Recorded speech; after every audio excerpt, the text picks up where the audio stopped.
നമസ്കാരം. ഇന്ന് ഞാൻ സംസാരിക്കാൻ പോകുന്ന വിഷയം ഹെർണിയ. എന്താണ് ഹെർണിയ? പലവരും മുഴകളും ശരീരത്തിൽ വരുമ്പോൾ ആദ്യം ചോദിക്കുന്ന സംശയമാണ്, ഹെർണിയ ആണോ ഡോക്ടറെ?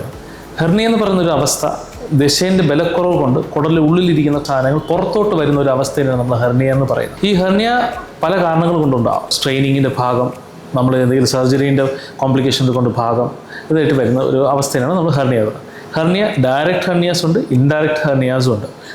ഒരു സ്ട്രെയിറ്റ് ആയിട്ടൊരു പാതയാണ് നമ്മൾ ഡയറക്റ്റ് ഹെർണിയ എന്ന് പറയുന്നത്. വളഞ്ഞു വരുന്ന ഒരു പാതയിൽ നമ്മൾ ഇൻഡയറക്റ്റ് ഹെർണിയാസും പറയുന്നത്. ഇവിടെ കേരള സിനാരിയോയിൽ ഏറ്റവും കൂടുതൽ കാണുന്നത് അംബ്ലിക്കൽ ഹെർണിയ, ഇംഗ്വൈനൽ ഹെർണിയ, സ്പീജിലിയൻ ഹെർണിയ, അങ്ങനെ പല ഡിഫറെൻറ്റ് ടൈപ്സ് ഓഫ് ഹെർണിയാസ് നമ്മൾ കാണാറുണ്ട്. ഈ ഹെർണിയാസ് കുറച്ചു കാലം മുമ്പേ വരെ ഓപ്പൺ സർജറി വഴിയാണ് നമ്മൾ ചികിത്സിച്ചുകൊണ്ടിരുന്നത്. ഹെർണിയന് നമുക്ക് എല്ലാവർക്കും അറിയാം ഒരു കോൺട്രിബ്യൂട്ടിംഗ് ഫാക്ടറുണ്ട്. അതുകൊണ്ട് അൺലെസ് ആൻഡ് അൺടിൽ ആ കോൺട്രിബ്യൂട്ടിംഗ് ഫാക്ടർ സോൾവ് ആവാതെ ഹെർണിയ നമുക്ക് അഡ്രസ്സ് ചെയ്യാൻ പറ്റില്ല. ഹെർണിയ ഒരിക്കലും ഒരു മെഡിക്കൽ രീതിയിൽ നമുക്ക് അഡ്രസ്സ് ചെയ്യാനും പറ്റത്തില്ല. സർജറീസ് രണ്ട് ടൈപ്പ് ഉണ്ട്. ഓപ്പൺ ഉണ്ട്, നമുക്ക് എല്ലാവർക്കും അറിയാം, പഴയ ഒരു രീതിയിലുള്ള ടൈപ്പ് സർജറിയാണ്. തുറന്ന് ഈ അബ്ഡോമിനൽ കണ്ടൻസ് അല്ലെങ്കിൽ കണ്ടൻസ് അകത്തോട്ട് തിരിച്ച് കയറ്റിയിട്ട് വാൾ സ്ട്രെങ്തനിങ് എന്ന് വെച്ചാൽ ആ കണ്ടെയ്ൻ ചെയ്യുന്ന ഭാഗം ഒന്ന് ടൈറ്റാക്കി അതിന് മുകളിൽ നെറ്റ് വയ്ക്കുന്ന ഒരു പരിപാടിയുണ്ട്. പിന്നെയുള്ളത് ഇപ്പോൾ റീസെൻ്റായിട്ട് വരുന്ന ലാപ്രോസ്കോപ്പിക് അല്ലെങ്കിൽ key hole surgeries.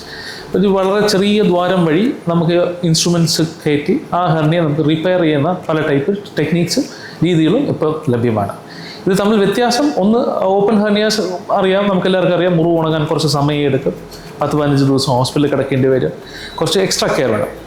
Laparoscopic hernias ഇതൊന്നും ആവശ്യമില്ല, നമുക്ക് കംപ്ലീറ്റ്ലി സ്കാർലെസ് ആയിട്ട് നമുക്ക് ചെയ്യാം. വളരെ ചെറിയ ദിവസം കൊണ്ട് തന്നെ നമുക്ക് ഡിസ്ചാർജ് ആവാൻ പറ്റുന്നതാണ്.